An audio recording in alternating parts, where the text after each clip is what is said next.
Joie éternelle, une église, une famille, bienvenue à Joie éternelle. Amen, amen. Vous êtes où ça? Au bon moment, au bon endroit. Vous êtes au bon moment, au bon endroit, et la parole de Dieu d'aujourd'hui va nous bénir. Amen. La parole de Dieu d'aujourd'hui va te bénir. Et c'est un enseignement qui est un peu complexe au début peut-être pour certains, mais si vous me suivez bien attentivement, vous allez comprendre et le Seigneur va nous bénir. Amen. Le titre de la prédication d'aujourd'hui, de l'enseignement d'aujourd'hui, c'est co-héritier de Christ. Co-héritier de Christ à nos Bibles, parce que nous allons lire. Amen. Nous allons commencer par une lecture. Hébreux chapitre 1.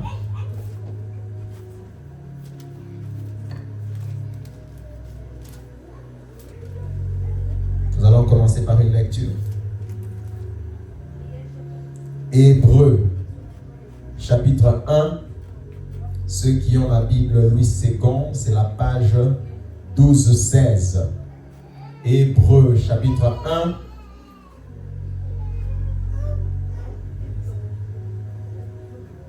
Versets 1 à 3. Nous allons lire. Lisez, parce que ça, c'est la base de notre prédication d'aujourd'hui. Hébreux chapitre 1, versets 1 à 3. Je voudrais qu'on puisse commencer à lire ensemble, si ça ne vous dérange pas. Quand on a trouvé, on peut lire ensemble. D'accord? Vous avez trouvé? On va lire ensemble. 1, 2. Après avoir autrefois, à plusieurs reprises et de plusieurs manières, parlé à nos pères par les prophètes, Dieu, dans ces derniers temps, nous a parlé par le Fils, qu'il a établi héritier de toutes choses, par lesquelles il a aussi créé le monde, et qui étant le reflet de sa gloire et l'empreinte de sa personne, et soutenant toutes choses par sa parole puissante, a fait la purification des péchés et s'est assis à la droite de la majesté divine dans les lieux très hauts. Amen. Amen. Dieu est éternel. Jésus est son héritier. Et dans la Bible, il y a un verset qui dit, on va y arriver, on va lire, dans Romains 8, que nous sommes co-héritiers de Christ. Dieu est éternel. Jésus est son héritier. C'est ce qui est écrit dans la Bible. Dieu a établi Jésus héritier de toutes choses. Mais quand on dit héritier dans un royaume, l'héritier, c'est celui qui remplace le roi, par exemple. Et celui qui va gouverner le royaume. C'est ça, être héritier. Mais Dieu ne va pas mourir. Dieu est éternel. Dieu, il est éternel. Jésus est son héritier. Jésus est l'héritier de quoi? Jésus hérite de quoi? Puisque Dieu ne va pas mourir. Jésus est l'héritier de Dieu. Dieu est éternel. Dieu n'habite pas les cieux. Dieu est au-delà des cieux. Et les cieux des cieux ne peuvent le contenir, la Bible dit. Dieu a créé toutes choses pour son Fils. Il a créé tout pour Jésus. Jésus est l'héritier de toute la création de Dieu. Tout ce qui a été créé a donc été créé pour son Fils. Dieu a établi Jésus héritier de toute la création. Amen. Est-ce que vous me suivez? Est-ce que vous me suivez? Donc de quoi hérite Jésus? Dieu n'a pas besoin des cieux. Dieu n'a pas besoin des cieux. Dieu n'habite pas les cieux. Dieu est au-delà des cieux. Il a établi son Fils Jésus, héritier de toute la création de Dieu. Il a établi Jésus comme héritier de toute la création de Dieu. Quand est-ce qu'il a établi ça? Si vous lisez, c'est au passé. Il l'a établi. Et avec ses fils, il a créé le monde. Quand on parle du monde dans la Bible, dans cette version de Hébreux 1, 2, 3, nous avons lu, on ne parle pas du monde seulement physique, la terre. On parle du monde et du monde spirituel et du monde physique. Tout le monde, Dieu l'a créé avec Jésus, par lequel il a créé le monde. Par lequel il a créé le monde. Est-ce que vous êtes avec moi? Amen, amen. Vous êtes avec moi? Dieu a établi Jésus comme héritier de toutes choses. Dieu a établi Jésus comme héritier de toutes choses. Jésus est l'héritier éternel de notre Dieu, de Dieu le Père. Mais pour que Jésus puisse hériter de ce que Dieu a créé, Dieu a créé un chemin pour Jésus. Jésus devait venir dans ce monde, mourir, ressusciter et hériter de tout ce que Dieu avait créé. C'est pour ça que dans Genèse chapitre 3, vous verrez, Dieu, quand l'homme a péché, Dieu a dit, voici l'homme est devenu comme l'un d'entre nous pour la connaissance du bien et du mal. C'est quoi le bien et le mal?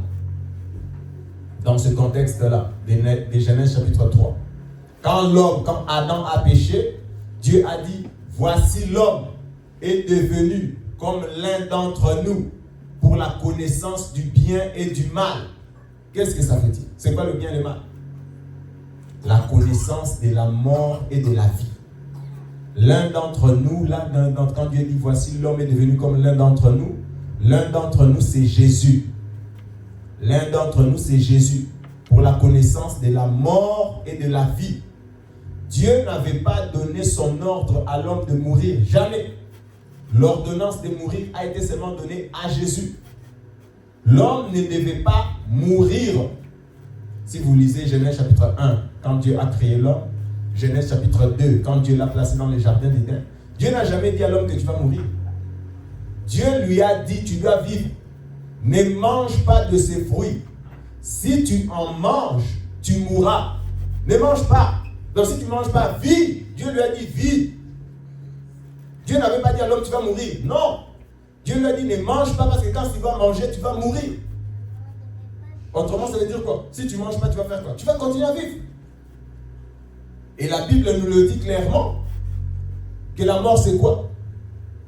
La mort, c'est quoi? La mort, c'est la conséquence du péché. La Bible dit que le salaire du péché, c'est la mort. L'homme est mort à cause du péché. Dieu lui a dit, ne mange pas du fruit de la connaissance du bien et du mal. Vis. Toi, vis. Ne meurs pas, vis. Mais l'homme a péché. L'homme est donc mort. C'est seulement après la mort spirituelle de l'homme que Dieu a déclaré aussi la mort physique de l'homme dans la Bible.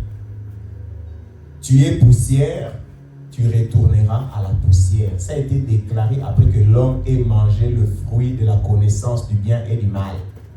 Après que l'homme soit mort spirituellement, on lui a dit, tu es poussière, tu retourneras à la poussière. Dieu n'avait pas dit ça. Dieu n'avait pas dit ça. Genèse 1, Genèse 2, Dieu lui avait dit, vis. Ne mange pas l'arbre, vis. Toi, vis. L'homme n'a devait que vivre. Et l'homme est mort. Le seul qui est la résurrection et la vie, depuis toute éternité, le seul qui était prévu, qui devait mourir et ressusciter, c'est Jésus. Jésus n'est pas devenu la résurrection et la vie. Jésus a dit, je suis la résurrection et la vie. Depuis toute éternité, il a été établi que Jésus viendrait, mourrait et ressusciterait. C'est pour ça que Dieu a dit, voici, l'homme est devenu comme l'un d'entre nous. Il est mort, il ne doit pas mourir. Voici, il est mort. Ce n'était pas prévu, il ne devait pas mourir. Dieu n'avait pas donné le commandement de mourir à l'homme.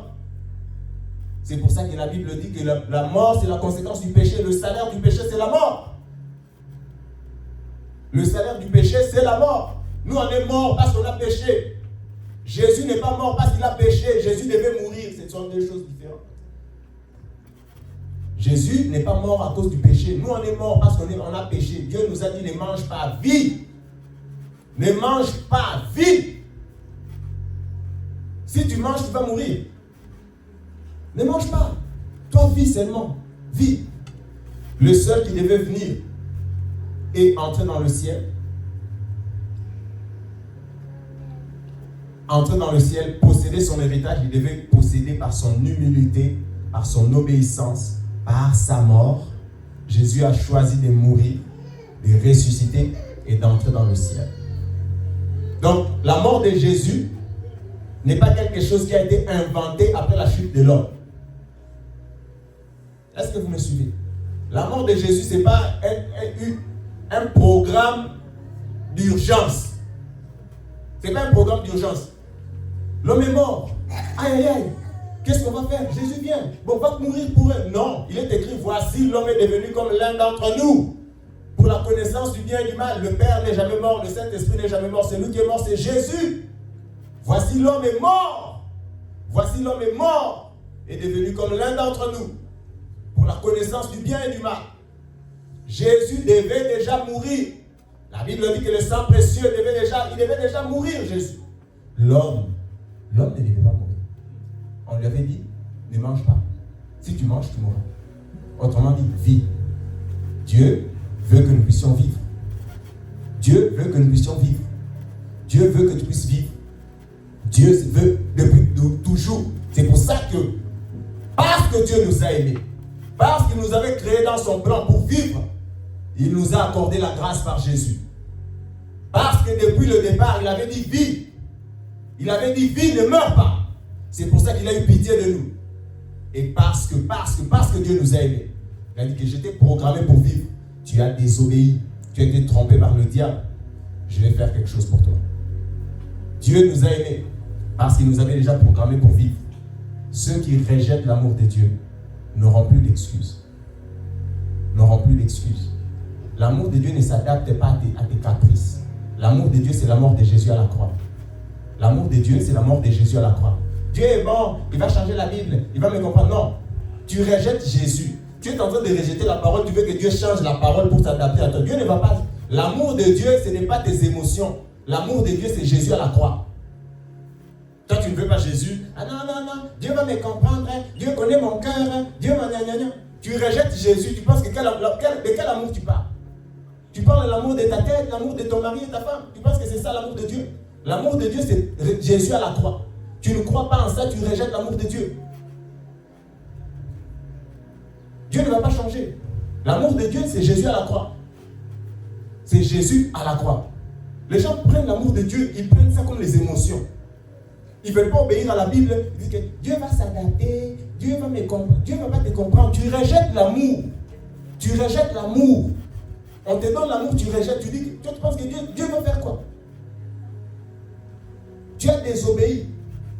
Et puis tu rejettes l'amour de Dieu, tu t'attends que Dieu, il prenne ça comme un mari qui va commencer à dorloter sa femme à gauche, à droite. Tu n'es pas comme ça. Dieu te donne son amour. Tu ne reçois pas, tu rejettes, tu le méprises. Et tu penses que Dieu, il va commencer à te suivre dessus. L'amour de Dieu doit être reçu. L'homme est mort parce qu'il a péché. Jésus n'est pas mort parce qu'il a péché. Jésus n'est pas mort parce qu'il a péché. Maintenant, comment Jésus nous a sauvés? La mort spirituelle, c'est quoi? Quand Dieu a dit, si tu manges de ce fruit, tu mourras, ça veut dire quoi? Si tu manges de ce fruit, je t'enverrai en enfer. Tu seras séparé de moi pour l'éternité. C'est ça qui s'est passé à Éden. Notre destin, c'était pour l'éternité. Mais pourquoi nous ne partons pas en enfer? Pourquoi nous ne partons pas en enfer? Parce qu'il y a une différence entre quoi? Entre le jugement et quoi? Et la condamnation, l'exécution du jugement. Vous comprenez ce que je suis en train de dire? On peut te juger. Tu pars chez le juge. On te dit 3 mois de prison. À partir du 25 novembre, tu dois aller en prison. Tu vois? On t'a déjà jugé, mais on n'a pas encore exécuté ton jugement. Vous comprenez ce que je suis en train de dire? Donc quand Dieu a dit à l'homme tu mourras, c'est le jugement. Mais la condamnation n'a pas encore eu lieu. C'est pour ça que nous ne sommes pas allés en enfer. Avant que notre condamnation puisse avoir lieu, Jésus est venu. Il a été condamné pour nous. Il a pris notre condamnation. Il a porté le jugement, la condamnation, tout. On peut dire qu'il est allé en enfer. Jésus est allé en enfer pour nous. Et toi, tu prends ça, tu penses que c'est la blague. Il y a des gens qui méprisent l'œuvre de Jésus.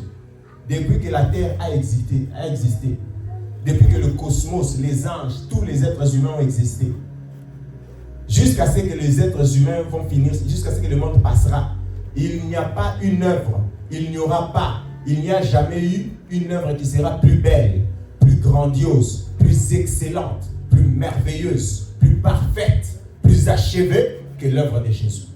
Ce n'est pas l'invention des iPhones qui a le plus d'impact sur ta vie. Ce n'est même pas l'invention des avions. Ah, maintenant il y a des inventions des choses. L'œuvre de Jésus, c'est l'enfer qui a été libéré sur toi.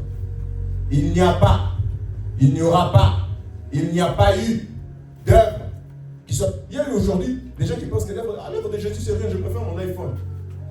Tu n'as pas les yeux spirituels. L'impact de l'œuvre de Jésus sur ta vie, ce n'est pas l'iPhone. Il n'y a pas, il n'y aura pas, il n'y a jamais eu, il n'y aura jamais d'œuvre, de fabrication, d'invention, de création, de whatever, plus glorieuse que ce que Jésus a fait pour toi à la croix de Golgotha. Et c'est pour ça que nous sommes réunis aujourd'hui, pour célébrer l'œuvre de Jésus, pour glorifier Jésus. Parce qu'il n'y a pas. Je devais partir en enfer. Quel vaut l'enfer? Qu'est-ce que tu vas échanger en échange de l'enfer?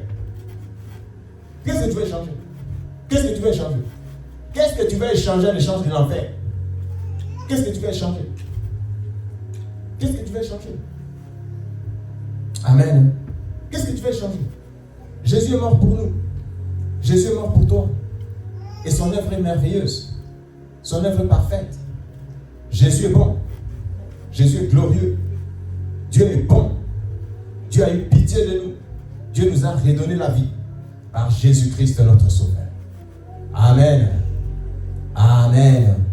Ah, nous aimons l'œuvre de Jésus et nous aimons son auteur, Jésus de Nazareth, notre Sauveur. Amen. Amen. Jésus t'a sauvé. Jésus m'a sauvé. Et il est ressuscité des morts. Et il est assis à la droite de Dieu. Pourquoi Dieu l'appelle la droite? Pourquoi dans la Bible, dans les lieux célestes, on appelle ça le royaume, on appelle ça le trône de Dieu. Autrement dit, la droite de Dieu. Pourquoi on appelle ça la droite? Pourquoi Dieu, la Bible dit, Jésus est assis dans les lieux célestes à la droite de Dieu? Pourquoi on appelle ça la droite? Pourquoi on appelle ça la droite? Pourquoi on dit que c'est la droite de Dieu? La droite, normalement, c'est l'endroit des forces. Et autrement dit, moi, ma droite, c'est ma force. Je suis droite. C'est la force. C'est l'endroit le plus merveilleux, le plus glorieux, le plus extraordinaire, le plus extra que Dieu n'ait jamais créé. Et Dieu l'a appelé sa droite. Sa droite. Toi, tu ne rêves pas d'aller dans la droite de Dieu? Tu ne rêves pas? Tu ne rêves pas d'aller dans la droite de Dieu? La droite. Dieu dit, assieds-toi à ma droite jusqu'à ce que je fasse de tes ennemis ton marchepied. La droite de Dieu. Pourquoi Dieu l'appelle sa droite? C'est l'endroit le plus beau, le plus excellent, le plus glorieux que Dieu n'ait jamais créé. La droite de Dieu, le royaume de Jésus, le royaume de Jésus, dans le ciel. Toi, tu ne rêves pas de ça. Toi, tu regardes ça ici. Tu regardes ça ici. Le macadam troué, tout ça, c'est ça qui te fait rêver. C'est ça qui te fait tomber en tentation. C'est ça. Hein? La neige sale, tout ça, c'est ça qui te fait que... Qu'est-ce qu'il y a? La Bible nous fait rêver. La Bible dit dans l'Apocalypse que dans les cieux, les routes sont pavées d'or. Les routes sont pavées d'or. La Bible nous fait rêver. La Bible nous fait rêver que le royaume de Jésus est extraordinaire. C'est plus que ton imagination. Toi, tu ne rêves pas de ça. Tu ne rêves pas de ça. Dieu a créé l'endroit le plus excellent pour son Fils, afin que Jésus puisse hériter. Afin que Jésus puisse hériter. Afin que Jésus puisse hériter des cieux. Amen. Nous rêvons d'être co-héritiers. Co-héritiers avec Jésus. D'hériter de la droite. D'hériter du royaume. D'hériter du royaume. Dieu a un royaume. Vous vous imaginez le royaume de Dieu? Dieu a un royaume. Vous ne rêvez pas du royaume de Dieu. Dieu a un royaume. Et vous ne pensez pas à quoi ça peut ressembler le royaume de Dieu. Vous ne pensez pas à ça. Dieu a un royaume. Et vous, ah non, je vais aller à Vancouver, je vais aller C'est ça qui te fait rêver. C'est ça qui te fait rêver. Quand on a rencontré Jésus, le monde devient une exception. Quand on a connu Jésus, le monde entier ne t'impressionne plus. Quand on a rencontré Jésus, on ne tombe pas à tentation à cause des choses. Qu'est-ce que Jésus a dit un jour, hein? Et j'aime cette parole. Jésus a dit aux gens, vous là, qui d'entre vous, il a dit, qui d'entre vous peut me convaincre des péchés? Vous pensez que vous pouvez me convaincre moi des péchés? Parce qu'il connaissait la gloire de Dieu. Tu sais, quand tu as rencontré Jésus, quand les yeux spirituels sont ouverts, tu peux sortir aussi cette phrase. Toi, tu penses que pour ces choses ici, moi, je n'ai pas abandonné mes choses, les péchés ici pour aller les choses.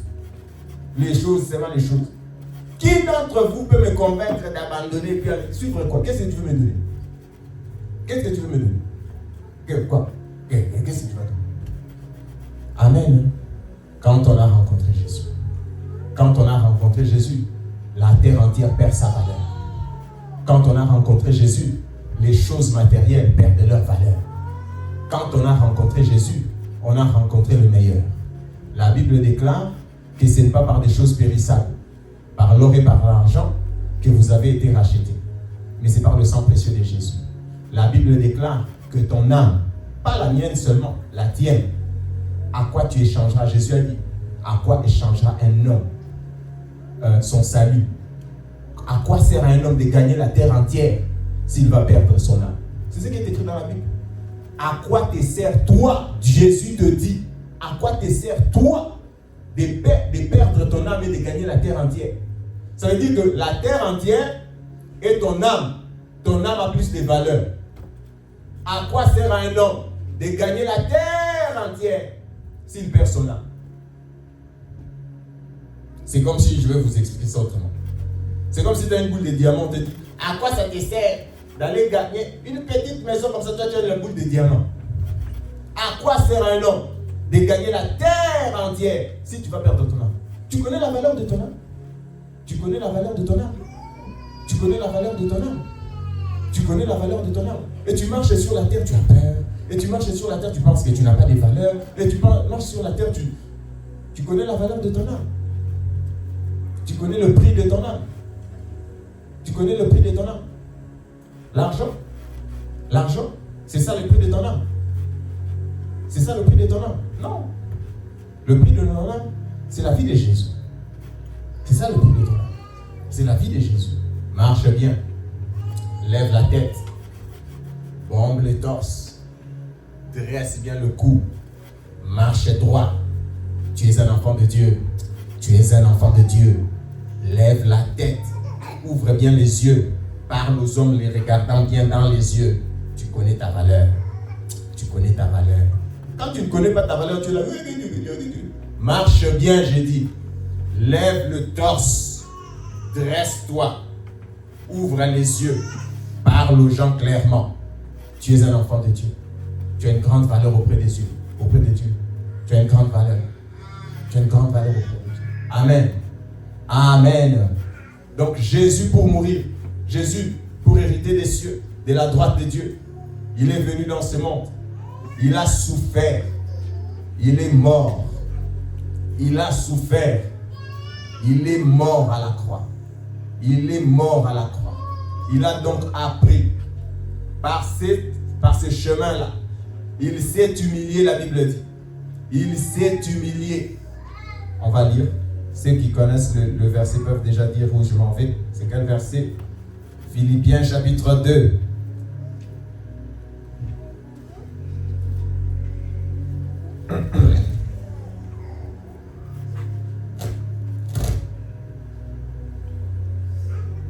Philippiens chapitre 2, verset 5. Oh Seigneur, qu'est-ce que j'aime ce verset. Verset 5 à 8. 11,91. Philippiens chapitre 2, 11,91. 11,91. Philippiens chapitre 2, 5 à 8. Nous allons lire au nom de Jésus. Vous y êtes, nous y sommes.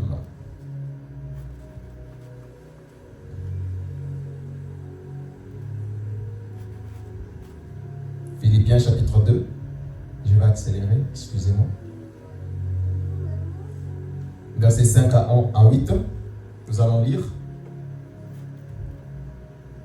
Et en vous, oh, merveilleux Jésus, les sentiments qui étaient en Jésus-Christ, lesquels, existant en forme de Dieu, n'a point regardé comme une proie à arracher, d'être égal avec Dieu, mais s'est dépouillé lui-même en prenant une forme de serviteur, en devenant semblable aux hommes, ayant paru comme un simple homme.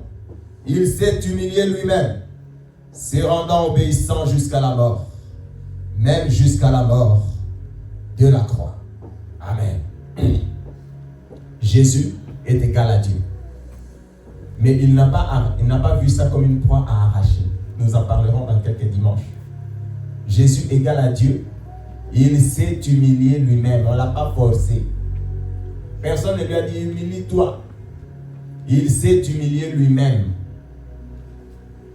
Il s'est humilié lui-même, se rendant obéissant.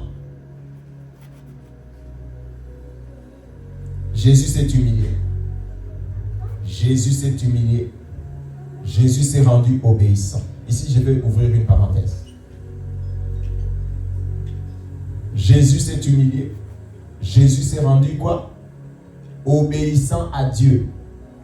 C'est quoi l'humilité? C'est quoi l'humilité? L'humilité, c'est quoi?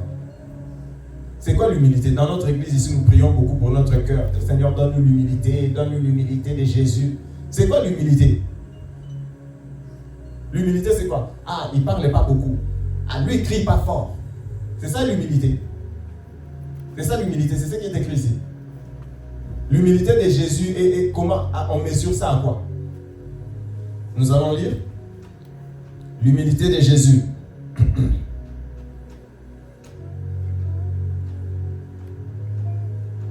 Verset 8.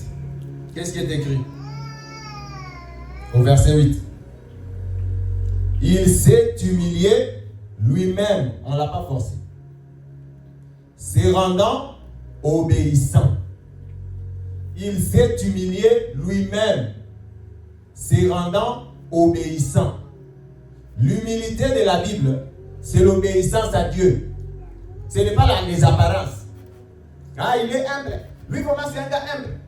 Même, il y a des gens, vous savez, quand tu es un homme de Dieu, je vous vraiment la parenthèse, excusez-moi. Quand tu es un homme de Dieu, tu peux voir quelqu'un qui vient. Ah, pasteur, vraiment. Ah, pasteur. Ah, pasteur. Et tu regardes, tu penses que, est-ce que c'est ça l'humilité? C'est pas ça l'humilité. C'est pas ça l'humilité. L'humilité, c'est l'obéissance à Dieu. Jésus s'est humilié, il est devenu obéissant. Toi, si tu es ici, tu peux dire, moi je suis humble. Moi je suis quelqu'un de humble. Bon, ok, tu es quelqu'un de humble vraiment. Humble par rapport à quoi? C'est quel critère que tu mets à ton humilité? Quel est le critère de ton humilité? Oh non, je n'écris pas. Non, c'est pas ça. Moi, je ne suis pas intéressé par ça. Est-ce que toi, tu obéis à Dieu? Toi, tu obéis à Dieu. L'humilité de Jésus, son humilité est donc convertie en obéissance à Dieu. Toi, ton humilité, c'est quoi? C'est quoi l'humilité? Ah, lui crie. C'est quelqu'un qui marche. Il fait comme ça. Il n'est pas humble. C'est ça l'humilité. Maintenant, toi, tu marches, fais comme ça. C'est ça l'humilité. Et toi, tu fais comme ça. Donc, est-ce que vous obéissez à Dieu? Est-ce que vous comprenez ce que je suis en train de dire? Ça, c'est l'humilité de la Bible. Pas vos humilités fabriquées dans le dictionnaire. L'humilité de la Bible. Il s'est rendu obéissant. Toi, tu obéis à Dieu? Toi, tu obéis à Dieu? Oh non, moi, je ne parle pas fort. Lui, il crie. Il n'est pas humble. Lui, quand il marche, il fait comme ça. Il fait comme ça. Ce n'est pas l'humilité, ça. Des débats. L'humilité, c'est l'obéissance. Plus tu obéis à Dieu, pour Dieu, tu es humble. Tu n'obéis pas. Dieu là, c'est en train de nous amener dans la morale.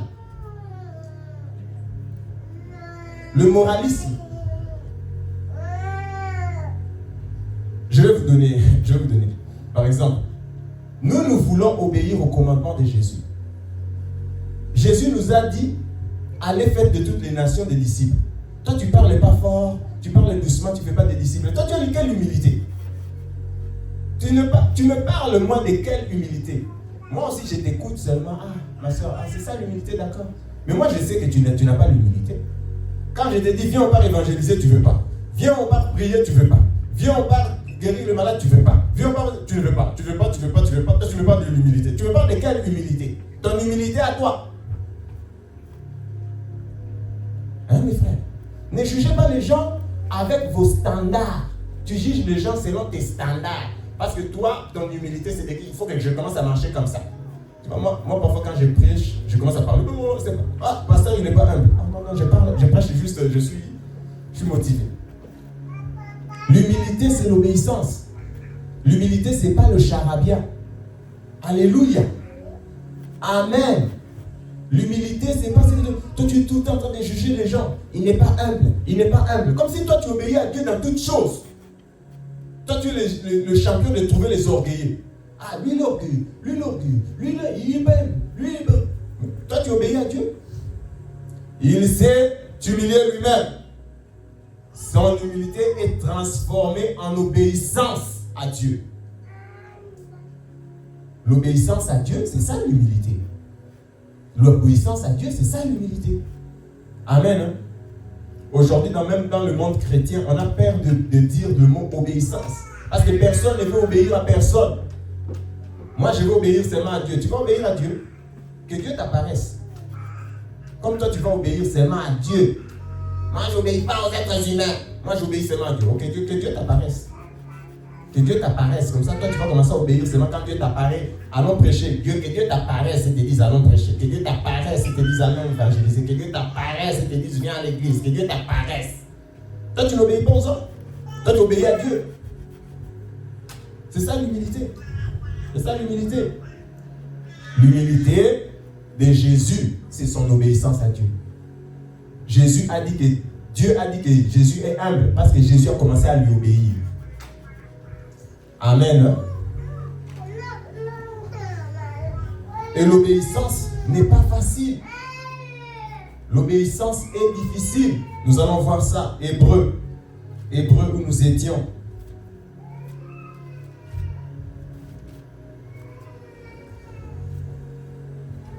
Hébreu chapitre 5.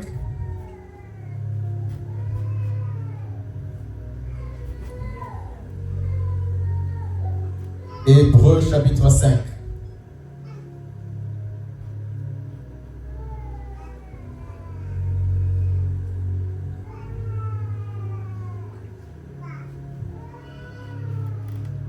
Hébreu chapitre 5, versets 7 à 8.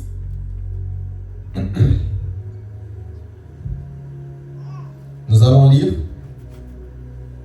Celui qui, dans les jours de sa chair, ayant présenté avec des grands cris et avec larmes, des prières et des supplications à celui qui pouvait le sauver de la mort, et ayant été exaucé à cause de sa piété, a appris. Qu'est-ce que Jésus a appris? Jésus a appris quoi? Il a appris, bien qu'il fût fils, il a appris l'obéissance par les choses qu'il a souffertes. L'obéissance à Dieu, ça s'apprend. L'obéissance à Dieu, on apprend. Et c'est pour ça que l'Église est là. L'Église veut nous aider pour que nous puissions apprendre à obéir à Dieu. C'est comme une maman qui a ses enfants ou une famille, un papa qui a ses enfants. Est-ce que les enfants obéissent automatiquement? Les enfants doivent apprendre à obéir. Tu dois leur apprendre. Jésus a appris l'obéissance. Il a appris l'obéissance par les choses qu'il a souffertes. Par les choses qu'il a souffertes. L'obéissance à Dieu a un prix. L'obéissance à Dieu coûte cher. L'obéissance à Dieu fait souffrir. L'obéissance à Dieu fait souffrir. L'obéissance à Dieu n'est pas toujours agréable. mais il faut obéir à Dieu. La Bible dit que Jésus a obéi jusqu'à aller mourir la mort de la croix. La mort de Jésus, c'est son obéissance. La mort à la croix, ce n'est pas le péché. La mort à la croix de Jésus, c'est son obéissance. Il a obéi jusqu'à aller mourir la mort de la croix. C'est ça l'obéissance. L'obéissance coûte cher. L'obéissance a un prix.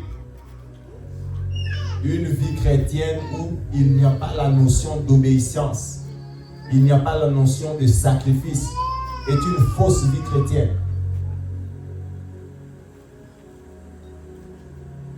Une vie chrétienne, il n'y a pas la notion d'obéissance. Il n'y a pas la notion de sacrifice. C'est une fausse vie d'obéissance. C'est une fausse vie chrétienne. C'est une fausse vie chrétienne. Dans la vie chrétienne, il y a de l'obéissance. Il y a du sacrifice. Obéissance et sacrifice. Obéissance et sacrifice. Si tu veux suivre Jésus, tu dois apprendre à obéir. Même Jésus a appris à obéir. Pour suivre Jésus, il faut apprendre à obéir. Même Jésus a obéi à Dieu. Il a appris l'obéissance.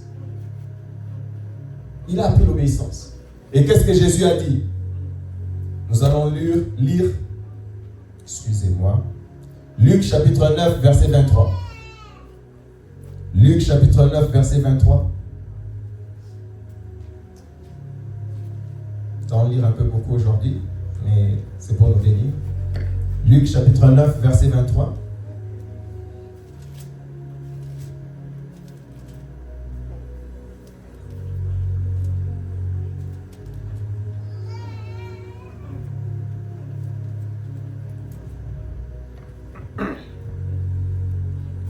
Luc chapitre 9, verset 23.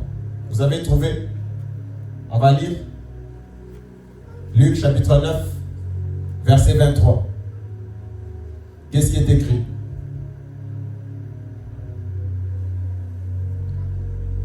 Puis il dit à tous. Il dit à tous, ça veut dire à toi aussi. Il dit à toi aussi et à moi aussi. Si quelqu'un veut venir après moi, qu'il renonce à lui-même, qu'il se charge chaque jour de sa croix et qu'il me suive. Si quelqu'un veut suivre Jésus, il doit renoncer à lui-même, qu'il se charge de sa croix et qu'il le suive. Suivre Jésus, c'est porter sa croix. Pour suivre Jésus, il faut renoncer à soi-même et porter sa croix. Et j'ai pensé à ça avant de venir. Quand vous voyez ça, aujourd'hui, les chrétiens, nous avons cette... parfois, les chrétiens, pour revendiquer notre identité, entre guillemets, on peut porter une chaîne avec une petite croix. Je pars à l'église, je suis chrétien. Mais dans le contexte ici, porter sa croix, on ne portait pas sa croix pour aller à l'église. À l'époque de Jésus, on ne portait pas sa croix pour aller à l'église. Quand on dit porter sa croix, on portait sa croix pourquoi? Pour aller être crucifié. Pour aller être crucifié. Pour aller être crucifié. Si quelqu'un veut suivre Jésus, il doit porter sa croix. Il doit porter sa croix. Il doit porter sa croix et suivre Jésus.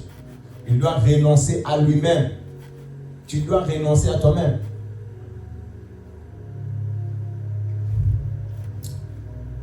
Aujourd'hui, parfois, on veut trop nous berner. Le christianisme, ce n'est pas seulement recevoir. Le christianisme, c'est aussi donner. Le christianisme, c'est aussi se sacrifier. Le christianisme, c'est aussi renoncer à soi-même. Le christianisme, suivre Jésus, c'est aussi porter sa croix. Suivre Jésus, c'est porter sa croix tous les jours. Suivre Jésus, il y a une notion d'obéissance. Il y a une notion de sacrifice. Il y a une notion d'obéissance. Il y a une notion de sacrifice. Il n'y a pas de suivre Jésus sans sacrifice. Tu te trompes. Tu cherches une autre vie chrétienne. Tu cherches une autre vie chrétienne. La vie chrétienne, il y a du sacrifice. Jésus, notre Seigneur, s'est sacrifié. Nous aussi, nous nous sacrifions. Oui. La Bible dit, offrez vos corps comme un sacrifice vivant. Dans la vie chrétienne, il y a une notion de sacrifice. Si on te demande ça... Bon, je l'ai dit. Ce n'est pas un bon exemple. Il y a une notion de sacrifice. Obéir à Dieu, ça prend du sacrifice, ça prend de l'effort, ça prend une certaine souffrance. Servir Dieu, prêcher comme ça, 52 dimanches, tout ça, tous les jours, ça prend du sacrifice. Servir Dieu, ça prend, il n'y a pas un manque de sacrifice en servir, à suivre Jésus. Suivre Jésus, ça prend du sacrifice. Ici, je ne parle pas d'une souffrance physique. Je ne parle pas des maladies. Non, suivre Jésus, tu dois tomber malade. Ce n'est pas ça. Ce n'est pas ça. Ce n'est pas ça. Ce n'est pas de ça que je parle. Pour les choses pour lesquelles Jésus est mort pour nous libérer, ce n'est pas de ça. L'autre, tu dois devenir pauvre. Non, ce n'est pas de ça que je parle. Je ne parle pas de ça. Je parle du fait que l'obéissance à Dieu nous amène à faire des sacrifices. L'obéissance à Dieu nous amène parfois à souffrir. L'obéissance à Dieu a un prix à payer. Et ça, c'est pour tous. C'est pour tous. Il dit ça à tout le monde. Si tu veux suivre Jésus dans son royaume, dans le ciel, la droite de Dieu, il faut que tu portes ta croix. Il y a du sacrifice. Il y a la croix à porter. Et la croix, on ne la porte pas pour aller à la fête. La croix, on la porte parce qu'on part à Golgotha. La croix, on ne la porte pas parce qu'on part à la fête. À l'époque de Jésus, on ne portait pas la croix pour aller à la fête. Ou pour aller à l'église. On portait sa croix parce qu'on allait être crucifié. Et Jésus a dit, tu dois porter ta croix. Pensez que c'est facile? On lit vite, vite. Tu penses que c'est facile? Tu penses que suivre Jésus, c'est facile? Porter sa croix, c'est facile? Porter sa croix pour aller être crucifié, c'est facile? Renoncer à sa vie, à ses rêves, c'est facile? Ah non. Dès qu'il y a un petit inconfort, tu dois juste te lever 30 minutes plus tôt le matin. Tu ne veux pas. Ça, c'est quel christianisme? Tout d'être confortable. Tu ne portes pas ta croix. Si tu ne portes pas ta croix, ça ne marchera pas. Prochainement, je vais mettre des prières à 3 heures pour voir les gens. Hein? Juste un petit sacrifice. Non, tu penses que c'est quel christianisme dont tu parles? C'est quoi? Donc, on parle de quel christianisme? On doit porter notre croix. Mes frères, mes soeurs, je parle de ça et ça me fait de la peine, mais je dois vous parler. La Bible déclare, si quelqu'un veut vivre pieusement en Jésus, il sera persécuté. Si quelqu'un veut vivre pieusement en Jésus, il y aura de la souffrance. Suivre Jésus, il y a des prix aussi à payer. Le christianisme, c'est seulement recevoir. Dès qu'il y a un petit inconfort, dès qu'on te demande un peu plus d'effort, c'est quel christianisme? C'est pas la Bible. C'est pas la Bible. Porter sa croix tous les jours. Même toi-même, j'enlève tout, même toi-même. Si tu dois prier tous les jours, ça va te coûter quelque chose. Je te dis, c'est pour ça que tu es là. Non, ça ne passe pas comme ça. Si tu veux prier tous les jours, si tu veux lire la Bible tous les jours, ça va te coûter quelque chose. Ça va te coûter quelque chose. Le christianisme, ça coûte rien. Rien ne coûte rien. Ça coûte rien. Ça coûte. Tu dois porter ta croix. Tu ne portes pas ta croix. C'est pour ça qu'il y a un christianisme sans résultat. Parce qu'il y a les résultats là où il y a les sacrifices. Ah oui, il y a des résultats seulement là où il y a des sacrifices. Oh, je lâche la tête. Il y a des résultats seulement là où il y a des sacrifices. Là où il n'y a pas de sacrifices, il n'y a pas de résultats. Amen. Nous allons lire un verset et puis nous allons clôturer. Nous avons largement débordé. Excusez-moi. Marc. J'aime beaucoup ces versets parce que ça me console.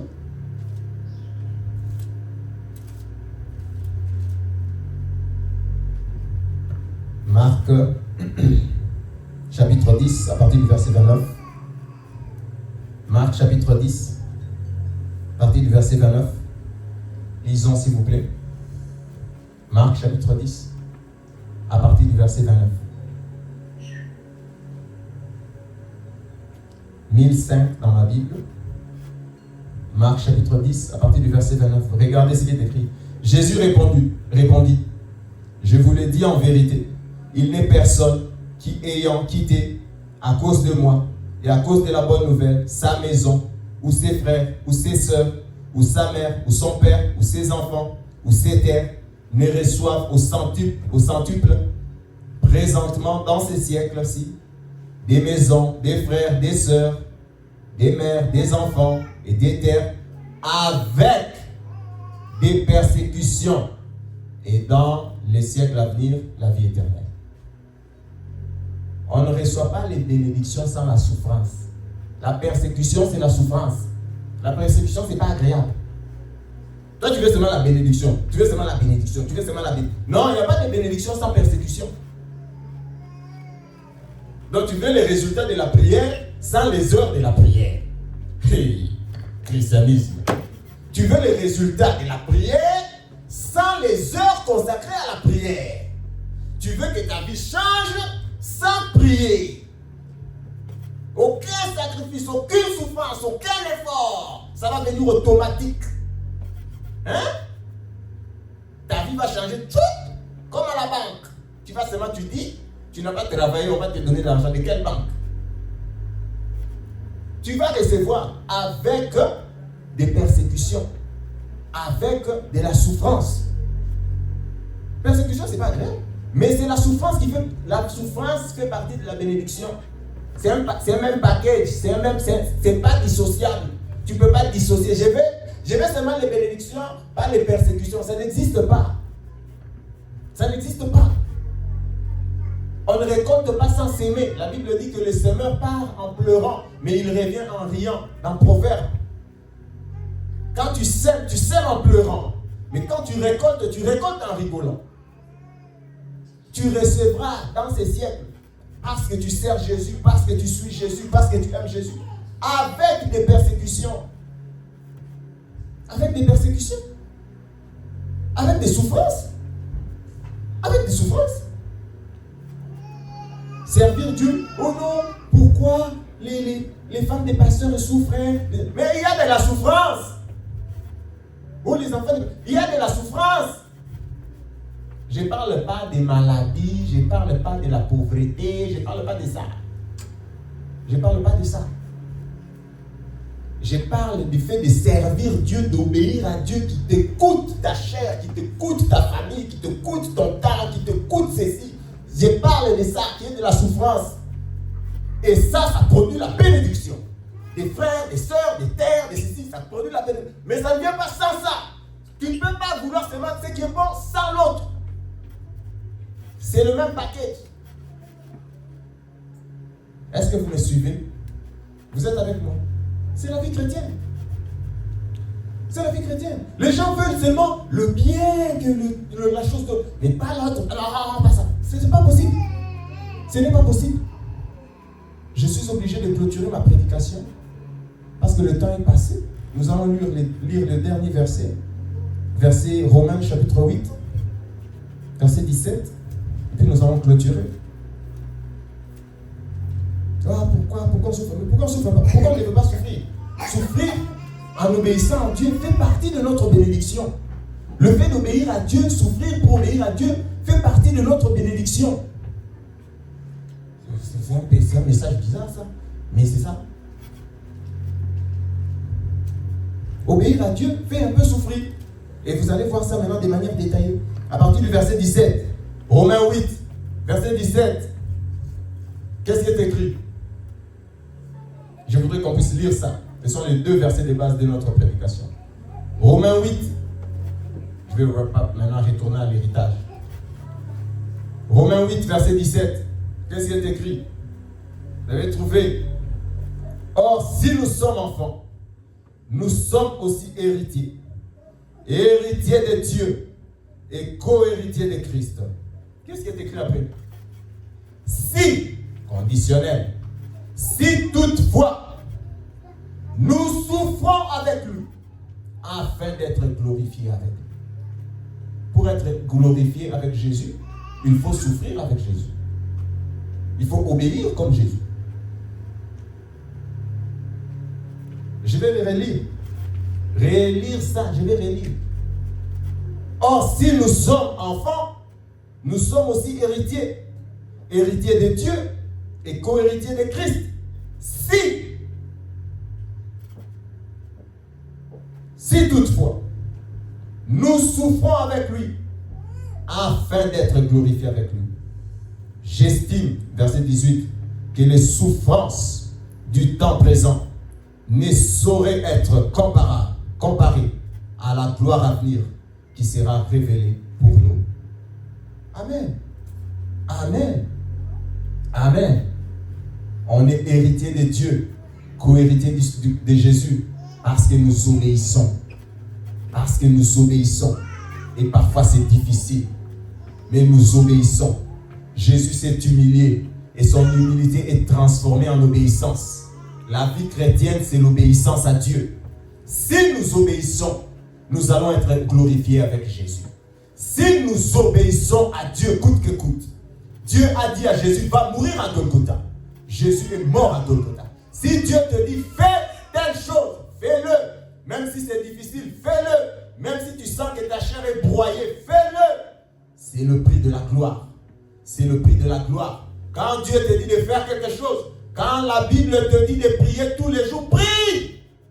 C'est le prix de la gloire. Tu ne veux pas prier, tu veux seulement les résultats de la prière, ça n'arrivera pas. Ça n'arrivera pas. Tu ne veux pas lire la Bible, mais tu veux devenir un homme qui a des révélations. Ça n'arrivera pas. Ça n'arrivera pas. Ça n'arrivera pas. Tu dois t'asseoir et lire la Bible afin que le Saint-Esprit t'illumine. Il est écrit que le Saint-Esprit vous rappelle les paroles de Jésus. Le Saint-Esprit ne va pas rappeler un cerveau vide. Le Saint-Esprit rappelle les paroles que Jésus a prêchées, que tu as vues dans la Bible. Puis le Saint-Esprit te rappelle. Puis le Saint-Esprit t'explique. Mais toi, ton cerveau est vide. Le Saint-Esprit, il rappelle. Mais il y a quoi à rappeler dans ta tête? Il n'y a pas les versets. Il n'y a pas les paroles de Jésus. Le Saint-Esprit va te rappeler quoi? Il va te rappeler quoi? Amen. Hein? Nous devons obéir à Dieu. Coûte que coûte, obéir à Dieu. Coûte que coûte, obéir à Dieu. C'est le prix de la bénédiction. Nous recevons la bénédiction avec les persécutions. Nous recevons la bénédiction avec la souffrance. C'est notre package. C'est notre package. C'est notre package. Tu veux la bénédiction? Choisis aussi la souffrance. Oh Seigneur, qu'est-ce que c'est difficile. Je n'ai pas envie de dire ça comme ça. Mais que je vous dise ça comment? Je ne sais pas autrement comment vous dire. C'est vraiment difficile. C'est difficile pour moi. Et je trouve ça pas cool, ces messages. Je trouve ça vraiment pas cool. J'ai envie de prêcher autre chose. Mais c'est ce que Dieu m'a donné pour prêcher aujourd'hui. Obéis à Dieu. Obéis à Dieu. Obéis à Dieu. S'il te dit d'aller à Golgotha, va à Golgotha. Si quelqu'un veut me suivre, si tu veux suivre Jésus dans son royaume, si quelqu'un veut venir après moi, si quelqu'un veut me rejoindre dans le ciel, qu'il porte chaque jour sa croix et qu'il me suive, qu'il renonce à lui-même, et qu'il me suive, qu'il porte sa croix, qu'il renonce à sa vie, qu'il décide d'obéir, qu'il renonce à sa vie. Obéis à Dieu, c'est le prix de la bénédiction. Obéis à Dieu, obéis à Dieu, obéis à la Bible, obéis à Dieu, paye le prix, obéis à Dieu. Nous allons prier, nous allons prier, nous allons prier, que Dieu nous aide, que notre humilité soit transformée en obéissance absolue. Il y a des obéissances partielles. Il y a des gens qui obéissent un peu. Jésus a obéi, pas une obéissance partielle, une obéissance totale. Il est allé mourir à Golgotha pour toi. Il est allé mourir à Golgotha pour moi. Obéissons à Dieu. Obéis à Dieu. Coûte que coûte, obéissons à Dieu. Nous allons prier pour nos cœurs. Que Dieu nous donne d'obéir. Que Dieu nous donne d'obéir. J'espère que vous avez compris. Je ne parle pas des souffrances physiques, des maladies. Non, je parle de l'obéissance. Je parle de l'obéissance. Je parle de l'obéissance. Je parle de l'obéissance qui a un prix. Nous prions au nom de Jésus. Tu pries pour ton cœur. Que tu deviennes obéissant.